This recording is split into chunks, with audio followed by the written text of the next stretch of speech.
Hey guys, Chairman here with the deck profile for my WGP Regionals deck. Now, I finished second place at the Legends Regional. I lost in the final round, unfortunately could not clinch it out, but still did very well overall.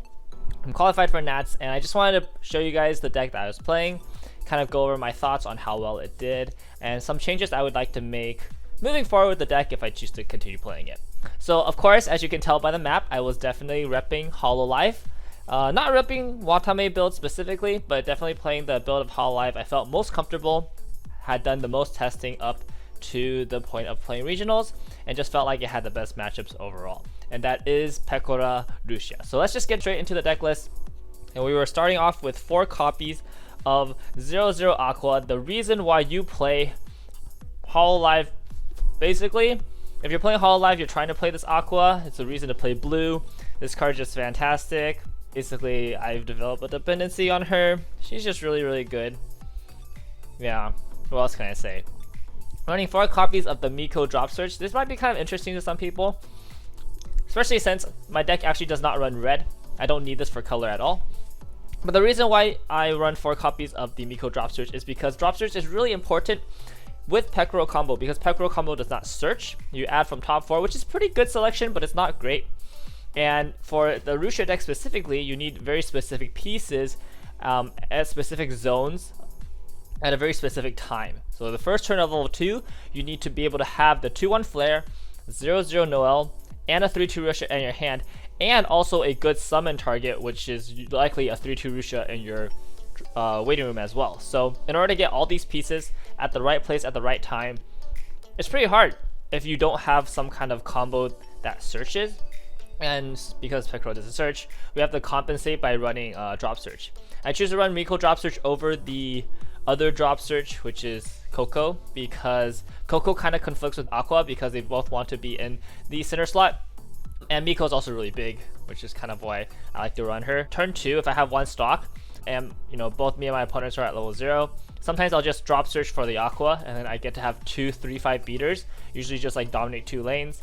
That feels like a really good play. So yeah, that's why I'm running the Miko Drop Search. 4 copies. We're running 4 copies of the Noelle Brainstorm. She's the only Brainstorm I play because I figured, honestly, Brainstorm 5 draw 1 is good enough.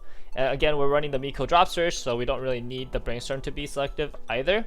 And just dedicating more slots to running other Brainstormers just didn't feel very worth it, especially since you had to play over your other Brainstormers eventually anyways, just to get her out at level 2.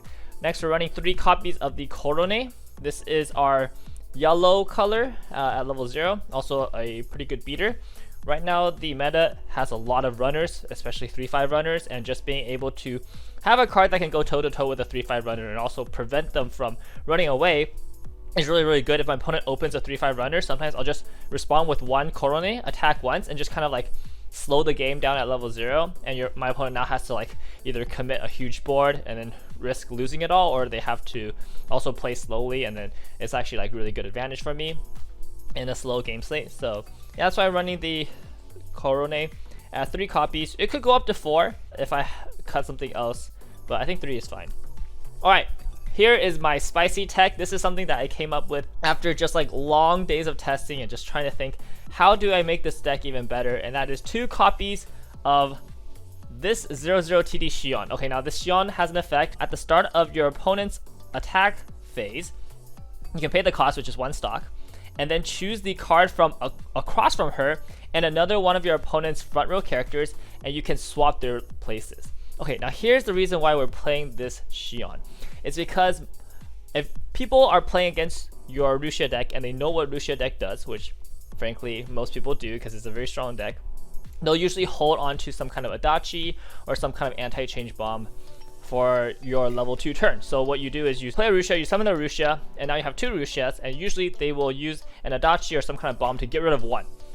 And the next turn you have 1 Lucia, and then if you have the climax again, you play that Lucia, you summon another Lucia, and you just keep trying to establish a board of 2 or more Lucias, because once you have 2 Lucias on the board, then you can start plussing, right? Because then when you play the climax, you can now summon a 3rd Lucia, and then you can use the 2nd Lucia to add a card to your hand, or you can just add 2 cards to your hand and shuffle back 8. Having 2 Lucias on the board is what gets the deck to kind of like the power point. but having only one is usually not enough. Like Shuffle back 4 is usually not impactful by itself. So if you only have one Ruxia, you're usually trying to summon out something else, which is like another Ruxia. But if you have two Ruxias, that's when you can start really building that advantage and it's really snowballing. And Xion is one really great way to guarantee get two Ruxias on the board at the first turn of your level 2. Because what happens is you have your two Ruxias in your front row and the Xion. And then when your opponent tries to attack into one of your Ruxias, you use the Xion to swap whatever the hell is in front of her with the thing that's trying to ram itself into your Ruxia, either getting over it or bombing it away. And now it's just gonna run itself into this Xion, which is useless. But you protect your Ruxia. Next time you have two Ruxias, you can use whatever you want to get rid of the bomb or whatever, right? You have your ways around that, and then now you can start developing a lot of advantage because you were able to keep two Ruxias on the board. This also is the #1 card against the Kaguya matchup. Now, it's funny I'm making this video now after the ban list hit. Kaguya is no longer a problem, but before the ban list, when I was testing this deck, there was 0 ways this deck could beat Kaguya without the Xion. Because you use your Ruxia combo, they put down Shirogane, and then it clock kicks your Ruxia, and you're actually entirely screwed. There's no coming back from that. It's super, super hard. And Xion is just your one out against Kaguya. And so that's why I decided to play it. And in testing, this card is actually cracked.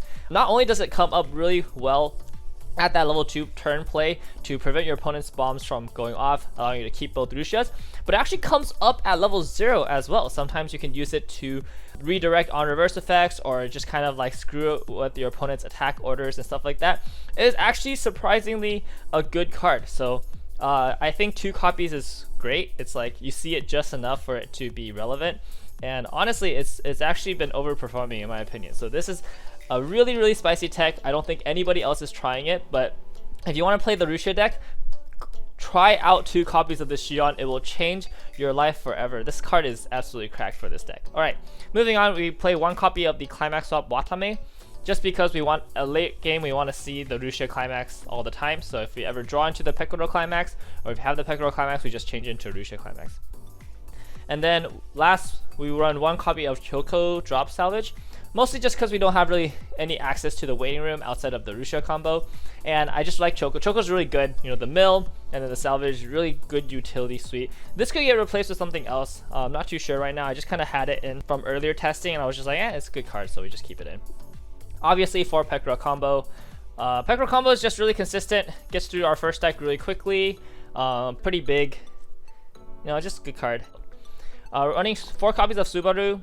Honestly, don't need 4. You can drop it down to 3. I was just playing 4 for consistency's sake, but recently I've been testing with 3 and it feels just as good. 1 copy of Mel Counter. I think having 1 Mel Counter is really important because sometimes the rest counter doesn't come up, and when the rest counter doesn't come up, you still want some way to be defensive. Also, sometimes you use your Pekoro combo and you look at your deck and there's still a lot of cancels and you're like, I'm not going to hit level 2 this turn, so you need to protect your level 1 combo so you can have another turn of level 1 that's like not just like play zeros and like crash. And so this also helps you kind of keep board at level 1 in games where you're gonna be stuck at 1 for a while. So yeah, Mel Counter is just good. Also gets rid of climaxes. If you trigger too many climaxes, you can use it to help filter through climaxes. So always good card to have. Alright, 3 copies of Flare. I think 3 has been a really good number so far. You could go down to 2, but that's kind of risky. There have been games where I missed it, even at 3 copies. So yeah, but I think 3 is fine for. Seems a little overkill. And then 2 Hashima counters. This number is flexible. I think 2 was a little bit too much. I was kind of seeing it too often, almost. It's kind of weird. But then I remember when I was testing it at 1, I wasn't seeing it enough. So it's kind of this weird situation where you're like kind of in between 1 and 2. And that's actually, I would say it's due to the nature of this deck being 8 pants. If you were to play an alternate build of this deck with choice, you could definitely drop it down to 1 and you'd be able to see it pretty consistently. But because it's 8 pants, it's kind of hard to salvage it. So 2 seems like the safe option to go for if you always want to be able to see it. But then you do end up seeing it a little bit too often at times, which is not bad. I mean, it's a 2/5 counter, so like I would probably keep it at 2 personally. 4 copies of Ruxia, the main powerhouse of the deck. The reason why you're playing this deck. I'm running 3 copies of Marin just because sometimes I do want to see her to heal. She's my only healer in the deck. And I did have one game I had all 3 Martins at the bottom of my deck. Like the last 3 cards of my deck were all 3 Martins. So that does happen. So sometimes if you want air access to your heal, you need to run more of it. I'm considering dropping this card down to 2 and running some other cards. But 2 or 3 is probably the right count for this card. Alright, 1 copy of Watame. Watame is huge in this deck because it's your only real form of interaction at level 2. Obviously, you're trying to get your Rusia combo out, but sometimes your opponent's game plan is even scarier than yours, and you need a way to out it. And Watame is the girl for the job, the sheep for the job. So, yeah, just really great catch-all card at level 2. Just get rid of whatever threat you don't want to deal with on your opponent's side of the board. Pretty good. I was playing 1 copy of the Matsuri stock swap. Just thinking like, okay, yeah, if my opponent's like super compressed stock wise, like I really don't have any outs. Like I could shuffle back cards into their deck, but if they're already really compressed and they have a ton of like clean stock, that's not actually gonna change anything. However, problem with this card as a 1-of is really hard to get it into your hand. And actually, it didn't really come up that often, so I'm considering dropping it for other cards. But I mean, it does fit. If you want to run it, it does work in the deck. And then last but not least, the Climax line. 4 copies of the Rusia and 4 copies of the Pectoral combo. The reason why I'm choosing to run 8 pants is because once we get to level 2 and on, we just always want to see the Rusia combo. We basically want to play a Climax combo every single turn, and choice doesn't help us play more Rusia combos, but pants definitely does. Now, I already kind of talked about some of the changes I would make to the deck, but yeah, mostly just probably dropping 1 of the Subaru counts because you don't need 3. Consider dropping the Matsuri, and actually the card I would also potentially even 1 more modding. And the card that I do want to add to this deck after testing is 3-2 Luna. So this card was originally in the deck at first, then got taken out, and now I want to add it back in. Mostly because sometimes at level 2 you don't want to summon out 2 Rusias, and I'll talk about the case where you don't have access to the Xion and you know your opponent has a bomb for you. And if you summon out 2 Rusias at that situation, what's going to happen is your opponent's going to bomb your Rusia. And the next turn, if you play the combo, you're going to try to get back at Rusia. But it's going to be this like slow game. It's going to take a while before you establish good defensive board position, because you're going to like try to be fishing for the climaxes, clocking, trying to get the counter. And it's just going to be this like scrappy position. And sometimes in some matchups, that's not what you want to do at level 2. Sometimes at level 2, you just want to be able to immediately just get control of the board and just kind of be able to use that to hold and like stay at level 2, right? Because if you like do Rusia into Rusia and then your opponent gets rid of 1 of your Rusias, you're actually not helping yourself stay at level 2, right? And you could obviously do Rusia into modding to get the heal and, you know, heal down, try to stay at level 2 longer. But then the next turn, the modding is just a beater. It doesn't help you defensively.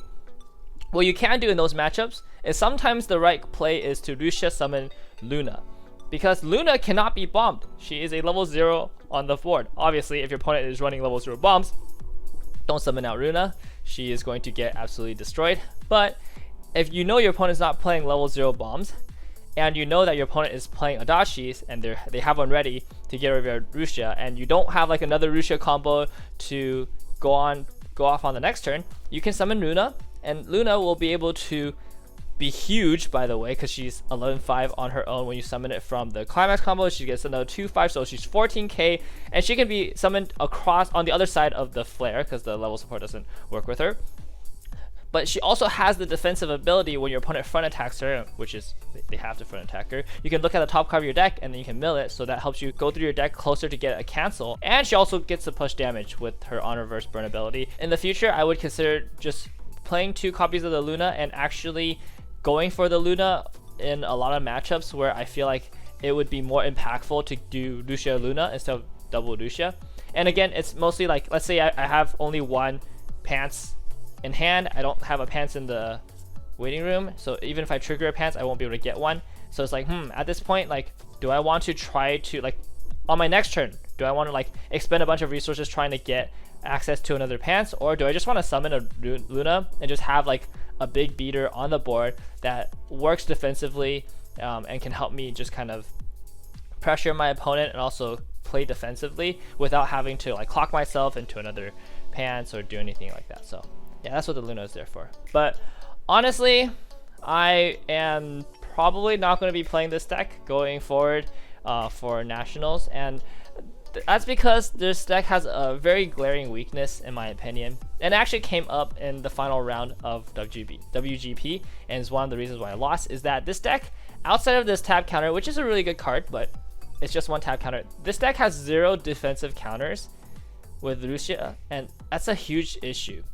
So my round 4 opponent was playing 8 choice slime, and 8 choice slime, I was definitely winning the game in terms of damage all the way up into the end, and I hit him to like mid 3s, but on the turn that I hit him to like 3-4 3-5, I also trigger checked 2 pants, and so I was like, this is kind of awkward. And I only had 1 climax left in deck, and my deck was pretty big. It was like, I think it was like 1 climax left and like 11 cards or something like that. And in this situation, I'm pretty done. Like, I can't do anything because the rest counter is not going to do anything against a restanding like on the same lane combo, which is what slime is. And that's a little unfortunate, you know, that's the matchup issue. But like, I can't refresh counter and, you know, reset my deck to a better compression state. I also can't memory counter to just like deny my opponent their game plan. I just kind of had to sit there and take it, which is what happened. I just sat there and I took it, and I just ate like a full level's worth of damage. And I couldn't do anything. It just felt so bad to be so powerless. And my hand was like 2 rest counters, I think 1 leaflet counter that I ended up using. I used the Mel counter. But then it was just like, wow, I feel so bad playing a defensive deck and just having 0 access to good defensive counter cards. Now, okay, you could play something like Bouquet, but Bouquet causes a bunch of other issues with the Aqua. It becomes a miss for the Aqua. It also just adds like slightly more consistency issues. Also, it does cost quite a lot, and it's like hard to get. You have to like, you can't like, because one of the best parts about like the Hachima counter is that when you play the climax, you can use Rusha to salvage the Hachima counter, but you can't do that with Bouquet. You have to like hold it in your hand. It's like another piece you have to hold. So yeah, technically speaking, Bouquet could work, and I am thinking of like maybe trying that, but I don't know. I'm not really sold on that. I just think that this deck needs refresh counter, and without refresh counter, this deck feels really bad to play because you'll get yourself into those situations where you trigger too many climaxes, and you don't have any kind of like pants support. So like when you trigger pants, you can't just like go through more of your deck and try to get your compression back into a good state. You just kind of have to like sit there and then like just kind of eat it, right? So I think refresh counter is 100% necessary for this deck to work well and consistently in a tournament setting. Without refresh counter, I just don't feel confident in being able to not get myself into a situation where like I just lose and not be able to do anything about it. And if I was playing a proactive deck, that doesn't matter, right? Because I'm just trying to kill my opponent first. But in this deck, I'm playing a defensive strategy, and so it's pretty much like GG if I get into that situation.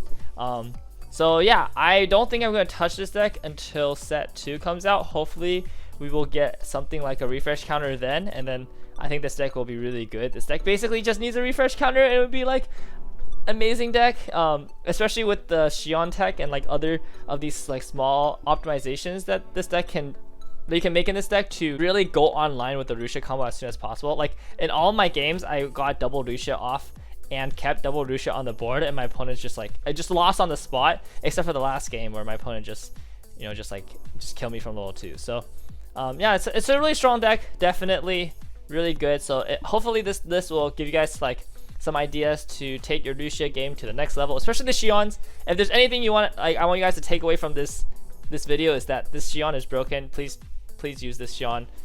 You know, like, I worked really hard to come up with this tech. It's amazing. It does everything you want it to do. So yeah, thank you guys so much for watching. Hopefully we'll be back with some Nats report once that comes down. Hopefully I'll do well and be able to make a deck profile on the deck that I'm going to be taking for Nats. Stay tuned for more upcoming content. Oh, especially with a bunch of the new sets releasing. I am getting into both the Gochiusa and Assault Lily set 2, so gonna be making a lot of content for that. Well, until next time, this is Chairman signing out. See ya.